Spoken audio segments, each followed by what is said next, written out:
물 흐르고 꽃 피어난다. 산 위에는 벌써 낙엽이 지고 산 아래 양지 쪽에만 물든 잎이 듬성듬성 남아있다. 해질녘 뜰에 내리는 산그늘이 설렁하게 느껴지는 요즘이다. 정랑을 새로 짓느라고 한동안 바빴다. 편소를 절에서는 예전부터 정랑이라고 부른다. 산을 바라볼 겨를도 없이 일에 휩쓸리다 보니 어느새 낙엽이 지고 찬 그늘이 내리게 된 것이다. 그 전에 엉성하게 지은 허름한 집이라 버팀목을 세우고 기와도 갈곤 했지만 폭풍우가 불어닥칠 때면 흔들거리고 자꾸만 기우는 바람에 다시 짓지 않을 수 없었다. 마침 큰 절의 법당과 박물관 신축 등 큰 불사가 진행 중이므로 일을 따로 버리지 않고 묻힌 김에 하니 힘이 덜 들었다. 그전처럼 한평 남짓 조그맣게 지으려고 했는데 큰절 총무스님의 기왕에 새로 지으면서 좀 넉넉하고 쓸 수 있도록 하자는 뜻에 따르기로 했다.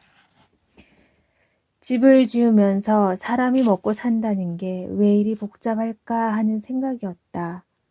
먹는 것만으로 거치지 않고 그것을 내보내는 공간이 따로 있어야 하기 때문이다.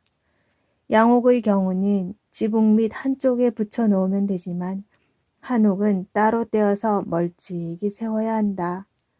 사돈네와 뒷간은 멀수록 좋다는 우리 속담도 있을 정도니까.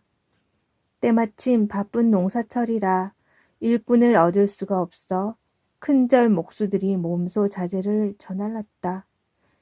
기와를 나르는 데는 일꾼들 손을 빌려야 하기 때문에 일손이 좀 뜸해진 그제부터 올려다 덮기 시작했다. 모자란 기와를 강진에 있는 기와막에서 어제 실어왔으면 오늘로서 일이 끝나게 될 것이다. 지난달 12일부터 일을 시작했으니 달포가 걸린 셈이다. 대숲에 들어앉은 정랑이 이 암자에서는 그중 운치 있는 집이 되었다. 그리고 제대로 배우고 익힌 목수들 손으로 지은 집이라 절에 있는 정랑의 건축 양식으로 뒷날 한 표본이 되지 않을지 모르겠다. 연전에 돌아가신 통도사 극락암의 경복 노스님께서는 정랑을 해우소라고 부르기도 했었다. 온갖 근심 걱정을 푸는 곳이라는 뜻이었다. 유머 감각이 뛰어난 노스님다운 발상이 아닐 수 없다. 이 집을 거쳐간 사람마다 근심 걱정이 있으면 다 풀어버리고 가볍고 빈 마음으로 산을 내려가라고 기둥을 세우고 볼을 올리던 날 나는 속으로 축원을 했다. 가을 산을 구경하러 오는 사람들의 발길이 잦다. 큰 절은 노상 장바닥을 이루고 있는데 그 여파가 산 위에까지 미치고 있다. 사람은 그 계청이 각양각색이라 만나는 사람들도 저마다 다른 언동을 한다. 어떻게 오셨습니까? 예고도 없이 불쑥 들어선 사람들에게서 이렇게 묻는 것이 내 첫 인사말이다. 그저 와보았어요. 큰절까지 왔다가 한번 올라와 보았습니다. 대개의 사람들은 이같이 말하면서 기웃거리다가 이내 내려간다. 아무 구경거리도 없는 어설픈 암자이기 때문이다. 개 중에는 간혹 좋은 말씀 듣고 싶어 왔다는 사람들도 있다. 이런 분들에게 나는 한결같이 산이나 바라보다가 가시라고 일러준다. 눈도 제대로 갖추지 못한 내게 좋은 말이 있을 턱이 없다. 그리고 아무리 좋은 말이기에 자연에 견질 수야 있겠는가. 자연만큼 뛰어난 스승은 그 어디에도 없을 것이다. 사람의 말이란 자연에서 치면 한낱 파리나 모기 소리와 같이 시끄러움일 뿐이다. 산에 오면 우선 그 사람으로부터 해방이 되어야 한다. 되지도 않는 마을의 장난에서 벗어나 입 다물고 자연의 일부로 돌아갈 수 있어야 한다. 지금까지 밖으로만 팔았던 눈과 귀와 생각을 안으로 거두어 들여야 한다. 그저 열린 마음으로 무심히 둘레를 바라보면서 쉬어야 한다. 복잡한 생각일랑 그만두고 가장 편안한 마음으로 자연의 숨결에 귀를 기울여야 한다. 이 밖에 무슨 말이 필요하겠는가?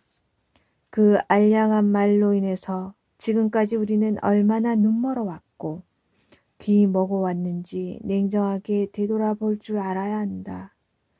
남의 얼굴만을 쳐다보다가 자신의 얼굴을 까맣게 잊어버리지 않았는지 반성해 보아야 한다. 남의 말에 팔리지 않고 자기 눈으로 보고 자신의 귀로 들어야 한다. 그렇지 않으면 자신의 삶을 이룰 수 없다.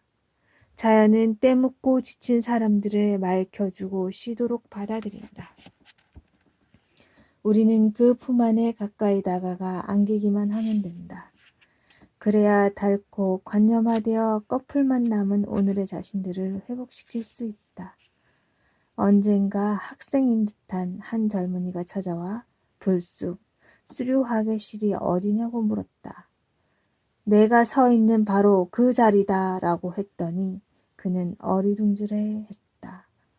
물이 흐르고 꽃이 피는 곳이 어디겠는가?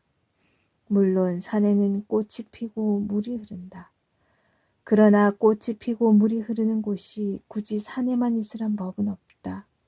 설사 도시의 시멘트 상자 속 같은 아파트일지라도 살 줄 아는 사람이 사는 곳이면 어디서나 그 삶의 향기로운 꽃이 피어나고 그 둘레에는 늘 살아있는 맑은 물이 흐를 것이다.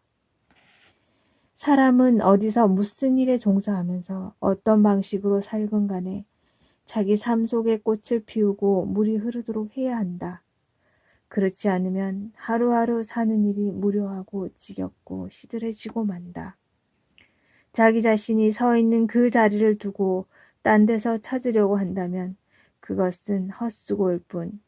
그렇기 때문에 저마다 지금 바로 그 자리가 자기 삶의 현장이 되어야 한다. 임재선사가 어느 날 법자에 올라 말했다. 살아서 움직이는 지금의 이 육신에 자유자재하게 활동하는 한 무의의 진인이 있어 항상 그대들의 오간으로 드나든다. 아직도 모르는 사람은 똑똑히 보라. 이때 한 스님이 앞으로 나와 선사께 물었다. 무의진인이란 도대체 어떤 것입니까? 선사는 법자에서 내려와 그의 멱살을 붙들고 어서 말해보라. 어서 말해봐. 하고 큰 소리로 다그쳤다. 그러나 그는 무슨 영문인지를 몰라 어리둥절했다. 이때 선사는 이 무의진이는 아무짝에도 쓸모가 없는 말라빠진 똥막대기로군 하고 밀쳐버렸다. 어떤 계급이나 계층에도 소속되지 않은 진짜 사람은 그 누구도 아닌 바로 이 자리에 있는 그대 아닌가. 지금 이 자리에 멀쩡하게 살아있는 그대 자신을 까맣게 잊어버리고 어디서 찾고 있느냐는 꾸짖음이다. 장부는 저마다 하늘이라도 찌를 기상을 하고 있으니 설사 성자의 길이라 할지라도 나는 그 길을 맹목적으로 답습하지 않겠다는 주장과 같다. 남의 길을 가지 않고 자기 자신의 길을 가는 사람만이 무의진인이라 부를 수 있다. 어제 기와를 실어 왔는지 일꾼들이 짐을 지고 올라오는 소리가 저 아래서 들려온다. 나가서 거들어야겠다. 오늘로 일을 마치고 나면 내 속들에도 꽃이 피고 물이 흐르도록 해야겠다. 내 생애에서 또 한 해가 빠져나간다. 세월은 오는 것이 아니라 가는 것인가?